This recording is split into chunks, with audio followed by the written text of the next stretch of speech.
Good afternoon. અને જે હું કહેતી હતી કે જો તમારો નેક્સ્ટ વીકમાં આઈપીઓ આવી રહ્યો છે, કોરોના રેમેડીઝ, કઈ રીતના તમે આઈપીઓ શાના માટે અને જો તમારા કંપની માટે કામકાજ કઈ રીતના કરો છો એ જો જણાવી શકો તો દર્શકોને. યા સો પ્રીતિજી, Corona Remedies Limited Ahmedabad based organization છે. અમે લોકોએ 2004-6 ડિસેમ્બરે આ કંપનીની શરૂઆત કરી હતી 5 લાખ રૂપિયાના કેપિટલથી, અને આજે ઇન્ડિયાની અંદર 1300-1400 કંપનીઓમાં સૌથી વધારે નંબર 1 ફાસ્ટેસ્ટ ગ્રોઈંગ કંપની અમે છીએ, ટોપ 30 કંપનીમાંથી.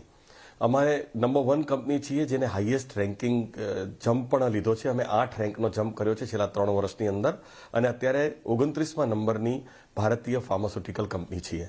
અમે women's healthcare, urology, pain management અને કાર્ડિયોમેટાબોલિક આ 4 થેરાપીઝની અંદર મેજરલી કામ કરી રહ્યા છીએ, અને અમે આખા ભારતની અંદર અમારા મેડિકલ રિપ્રેઝેન્ટેટિવ દ્વારા અમારી પ્રોડક્ટ પ્રમોટ કરી રહ્યા છીએ. અમારા 3 પ્લાન્ટ છે, એક હિમાચલ પ્રદેશમાં અને 2 અમદાવાદમાં. અમદાવાદની નજીક ભાયલામાં, અને 2 R&D સેન્ટર છે જે DSIR એપ્રુવડ છે, એક હિમાચલ પ્રદેશમાં સોલન સિટીમાં અને એક અમદાવાદમાં. અમે અત્યારે 27.5% સ્ટેક ક્રિસ કેપિટલ નામનું પ્રાઇવેટ ઇક્વિટી ધરાવે છે, અને 72.5% પ્રમોટર પાસે સ્ટેક છે. કંપનીનો OCF ઇબિટા રેશિયો 70% પ્લસ છે, એટલે કંપની પોઝિટિવ કેશ કંપની પાસે છે. કંપનીમાં કોઈ ડેટ નથી, 0 ડેટ કંપની છે, અને કેશ જનરેટ થઈ રહી છે. અને અમારે આઈપીઓમાં વિઝિબિલિટી પોઈન્ટ ઓફ વ્યૂથી, ફ્યુચરિસ્ટિક પોઈન્ટ ઓફ વ્યૂથી આવું હતું, અને પૈસા કંપનીમાં હતા, એટલા માટે અમે OFS 10.09%નો OFS લાવી રહ્યા છીએ, જે 8 ડિસેમ્બરે ખોલીને 10 ડિસેમ્બરે બંધ થશે. એમાં 6.59% ક્રિસ કેપિટલ ડાયવેસ્ટ કરી રહ્યું છે, અને પ્રમોટર ફેમિલી 3.5% ડાયવેસ્ટ કરી રહ્યા છીએ. રિઝલ્ટેડ અમે 10.09%નો OFS લાવી રહ્યા છીએ. ઓકે, સો નીરવભાઈ, પહેલાં મને તમારું નેચર ઓફ બિઝનેસ જો આપણે જોઈએ તો તમે pharmaceutical company, developing, manufacturing and market પણ કરો છો. એમાં વિમેન્સ હેલ્થ પણ આવી જાય છે, જે ઘણા બધા વર્ટિકલ્સ છે તમારા, cardiology, pain management, this that.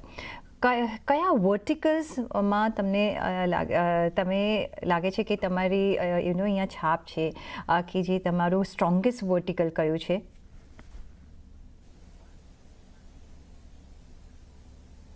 અમે વુમન્સ હેલ્થકેર 2008-9થી સ્ટાર્ટ કર્યું હતું, અને અત્યારે અમે ભારતની અંદર ઘણી બધી કંપનીઓમાંથી ટોપ 6 કંપનીઓમાંની એક કંપની વુમન્સ હેલ્થકેરમાં છીએ. એની સાથે સાથે એના પછી અમે કાર્ડિયોમેટાબોલિક, પેઇન મેનેજમેન્ટ અને યુરોલોજીમાં ગયા, અને એમાં પણ અમારો ગ્રોથ બહુ જ સારો છે. પણ જો તમે મને કોઈ એક થેરાપીઝ જેમાં કોરોનાની લીડરશિપ છે, તો એક છે વુમન્સ હેલ્થકેર. ઓકે, સો તમારું મેઇન એ સ્ટ્રોંગ એરિયા એ છે. સાથે તમે કહ્યું કે તમારું માર્કેટિંગ અને ડિસ્ટ્રીબ્યુશન પેન ઇન્ડિયા છે, અને નિયરલી 2671 તમારા મેડિકલ રેપ્રેઝેન્ટેટિવ્સ છે 22 સ્ટેટ્સમાં. જો જ્યોગ્રાફિકલી જોઈએ તો તમે કઈ રીતના પ્લેસ છો, કયા એરિયાઝથી તમને વધારે રેવન્યુ આવી રહ્યું છે, કે સ્ટ્રોંગ એરિયાઝ છે તમારા માટે ડિસ્ટ્રીબ્યુશન માટે? સો જ્યારે 2004-6 ડિસેમ્બરમાં કંપનીની શરૂઆત કરી ત્યારે 5 લાખ રૂપિયાના કેપિટલ સાથે કરી હતી, અને પછી ઇન્ટરનલ એક્રોલથી અમે ગ્રો થયા.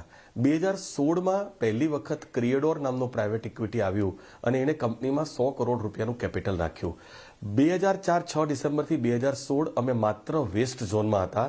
ગુજરાત બેઝ હતા, એટલે ગુજરાતથી શરૂઆત થઈ, ત્યાંથી મહારાષ્ટ્રમાં ગયા, મધ્યપ્રદેશમાં ગયા, છત્તીસગઢમાં ગયા, એટલે વેસ્ટ ઝોન એ અમારો સૌથી જૂનો છે, અને એ નંબર 1 અમારું કોન્ટ્રીબ્યુશન વેસ્ટ ઝોનથી આવી રહ્યું છે. અમે એમાં પણ વેસ્ટ ઝોનમાં અમે નંબર 1 સ્ટેટ અમારું મહારાષ્ટ્ર છે, અને નંબર 2 સ્ટેટ અમારું ગુજરાત છે. 2016માં ક્રિએડોરમાંથી પ્રાઇમરી મની ઇન્ફ્યુઝ થયા પછી અમે ઈસ્ટ ઝોન, સાઉથ ઝોન અને નોર્થ ઝોનમાં ગયા, એટલે એ રિલેટિવલી વેસ્ટ ઝોન કરતાં પાછળ છે. આજના દિવસે જોઈએ તો લગભગ 40%થી વધારે કોન્ટ્રીબ્યુશન વેસ્ટ ઝોનમાંથી આવે છે, અને અરાઉન્ડ 20%નું કોન્ટ્રીબ્યુશન કોન્ટ્રીબ્યુશન ઇન્ડેક્સ એ ઈસ્ટ, સાઉથ અને નોર્થ ઝોનમાંથી આવી રહ્યું છે. આ આખું જે ઇસ્યુ છે એન્ટાયરલી OFS છે, રાઈટ? પ્રમોટર્સ લઈ રહ્યા છે, ઇન્વેસ્ટર્સ ચેન્જ હેન્ડ્સ કરી રહ્યા છે, શું કઈ રીતના તમે આ ફંડ્સ યુઝ કરવાના છો?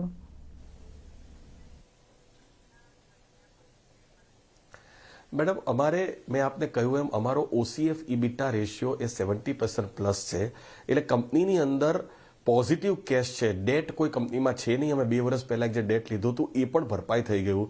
RHPમાં અમારા FY25 અને ફર્સ્ટ ક્વાર્ટર ઓફ FY26 બંનેના નંબર્સ આપેલા છે. કંપની પાસે કેશ ફ્લો પોઝિટિવ છે. જ્યારે આપ કોઈ પણ IPO આપણે લાવી રહ્યા હોઈએ ત્યારે સેબી જે પૈસા કંપનીમાં જોઈતા હોય તો એનો ચોક્કસ હેતુ પૂછે છે. અમારી પાસે પોઝિટિવ કેશ ફ્લો છે અને નવી કેશ જનરેટ થઈ રહી છે, અને IPOમાં જો આવવું હોય તો અમારી પાસે OFS એક જ રસ્તો છે. ઇન્સ્પાઇટ કે કોઈ પણ શેર હોલ્ડરને ડાયવેસ્ટ કરવાની ઈચ્છા નથી થતી, પણ IPO લાવવા માટે થઈને ક્રિસ કેપિટલ જે અમારું પ્રાઇવેટ ઇક્વિટી છે એ 6.59% ડાયવેસ્ટ કરી રહ્યું છે. એ ડાયવેસ્ટ કર્યા પછી પણ એમની પાસે 20% પ્લસનો સ્ટેક રહે છે, અને અમે પ્રમોટર જે 72.5%નો સ્ટેક ધરાવીએ છીએ એ 3.5% ડાયવેસ્ટ કરે છે, એટલે અમારી પાસે પણ પછી 69%નો સ્ટેક રહે છે, અને એટલા એવી રીતે અમે 10.09%ના OFSમાં આવી રહ્યા છીએ. ઓકે, તો બીજો કોઈ ચોઇસ નહોતો એટલે તમે OFS આવી રહ્યા છો. એક લાસ્ટ ક્વેશ્ચન, અત્યારના તો OFS છે, પણ ફર્ધર ઓન કોઈ એક્સપેન્શનના તમારા પ્લાન છે?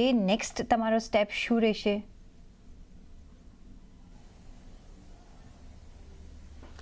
અમારી પાસે ઓવરઓલ કેશ જનરેટ સારી થાય છે અમારા કેપેક્સ કરવા માટે, પણ જો કોઈ એવી ઇક્વિઝિશનની ઓપોર્ચ્યુનિટી મળે જે અમારા ફિટમેન્ટમાં થતી હોય અને એના માટે અમારો ઇન્ટરનલ કેશ ફ્લો નહીં હોય તો પહેલાં અમે ડેટનો રસ્તો લેશું, અને એ ડેટથી પણ નહીં થતું હોય ને કે મોટી વસ્તુ હશે તો અમે ચોક્કસ રાઇટ ઇસ્યુ અથવા એવા કોઈ માધ્યમથી પબ્લિક આગળથી પૈસા લેવા માટેનો પ્રયત્ન ચોક્કસ કરશું. અમે એના માટે ઓપન છીએ. કંપનીનું એક્સપાન્શન કરવું, કંપનીનો ગ્રોથ કરવો, અને જે રીતે આજે અમે નંબર 1 છીએ ગ્રોથની અંદર, એ થોડા લાંબા સમય માટે પણ અમે રહીએ એના માટેના દરેક કામ કરવા એ અમારું પ્રાધાન્ય છે. એટલે એના માટે જે કંઈ પણ વસ્તુ જરૂરી હશે, જે કંપનીના હિતમાં હશે, એ અમે ચોક્કસ કરીશું. જી, ઓન દેટ નોટ નીરવજી, ઘણો આભાર તમારો અમારી સાથે જોડાવા બદલ, અને ઓલ ધ વેરી બેસ્ટ તમારા આ ઇશ્યુ માટે. અને